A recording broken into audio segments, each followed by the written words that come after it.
پتہ نہیں فجر میں کہاں موجود ہوتی ہے. اللہ اکبر اللہ اکبر. آپ کو معلوم ہے فجر کی 2 رکعت سنتوں کے بارے میں اللہ کے نبی نے کہا دنیا اور دنیا کی ساری چیزوں سے بہتر ہے. یعنی ایک آدمی جو ایمان والا نہیں ہے اسے پوری دنیا دے دی جائے اور آپ کے پلڑے میں صرف فجر کی 2 سنتیں آئیں، کائنات کے رب کی قسم ہے آپ اس سے لاکھوں کروڑوں اربوں گنا بہتر ہے. اللہ کے نزدیک اربوں گنا بہتر ہے.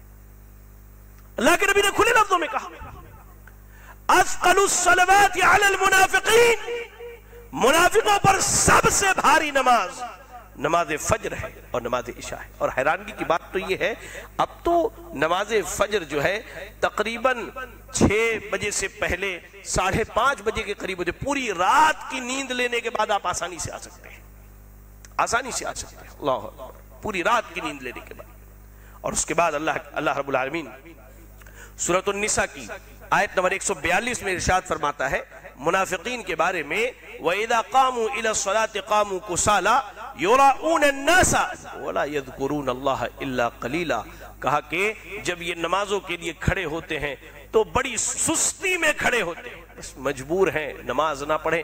صحابہ کے دور میں صحابہ کہتے ہیں کہ ہم جو ہے نماز کو چھوڑنا کفر شمار کیا کرتے تھے، کفر شمار کیا کرتے تھے. یہی وجہ ہے کہ منافقین بھی نماز کے لیے آتے تھے اور نمازوں میں کھڑے ہوتے. انہیں معلوم تھا کہ نمازیں چھوڑنا شروع کر دیں تو لوگ ہمیں کفر میں شمار کرنے لگیں گے. اللہ اکبر. کہا اللہ رب العالمین نے یہ منافقین کی علامت اذا قاموا الى الصلاة قاموا کسالا. یعنی اس سے مراد دیکھیے غور کیجئے کہ وہ یہ ان لوگوں کا تذکرہ ہو رہا ہے جو نمازوں کو آیا کرتے تھے، اور جو نماز کو نہیں آتے ان کا کیا؟ جو نمازوں کو آتے ہی نہیں ان کا کیا؟ اللہ نے کہا کہ یہ منافقین ہیں، ان کے نفاق کو اللہ جانتا ہے. اللہ نے اپنے نبی کو ان کے نام بتلائے اور اللہ کہہ رہا جب یہ نمازوں کو آتے ہیں نا تو بڑی سستی میں آتے ہیں، صرف لوگوں کو دکھانے کے لیے. وَلَا يَذْكُرُونَ اللَّهَ إِلَّا قَلِيلًا. اور یہ اللہ کا ذکر بھی کرتے تو بڑا تھوڑا کرتے ہیں. آج یہاں کتنے لوگ ہیں جنہوں نے گزشتہ جمعہ سے لے کر آج کے جمعہ تک قرآن کا 1 پارہ پڑھا ہو؟ 1 پارہ قرآن پڑھا ہو؟ پہلے لوگ کہا کرتے تھے ہمارے بزرگ حضرات کہ مسلمانوں کی بستی سے چلے جائیے تو سمجھ میں آتا تھا کہ یہ مسلمانوں کی بستی ہے. آج چلے آئیے مسلمانوں کی بستی میں، اللہ اکبر، وہی منحوسیت وہی نحوست چھائی ہوئی ہے. 10 11 بجے سو کر کے اٹھ رہے، نہ گھر میں قرآن کی تلاوت نہ اللہ کے ذکر کا کوئی ماحول. ہاں چلے آئیے آپ کو قوالیاں ملیں گی، آپ کو نعت سنتے ہوئے لوگ پڑھتے ہوئے ملیں گے، قرآن کی تلاوت کرتا ہوا شاذ و نادر. غیروں کو تو چھوڑیے اپنے اہل حدیثوں کے گھرانے بھی اس سے محروم رہ گئے. اللہ اکبر.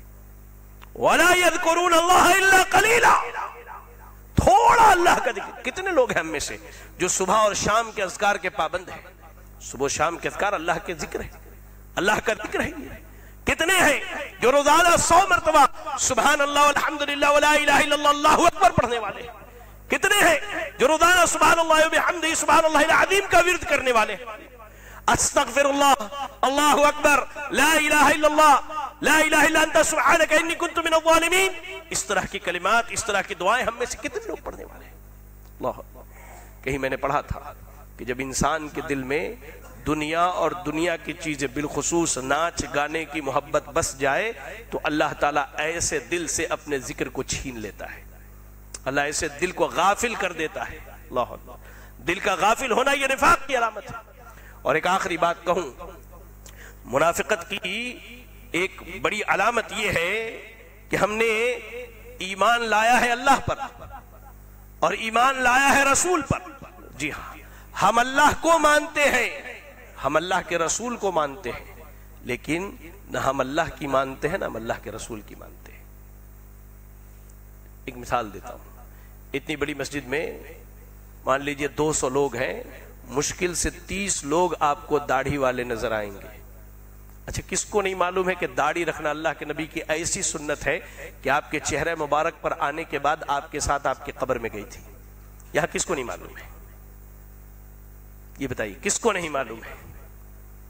اچھا کس کو نہیں معلوم ہے کہ سود لینا دینا حرام ہے؟ بھائی سودی کاروبار میں پڑنا حرام ہے، کس کو نہیں معلوم ہے؟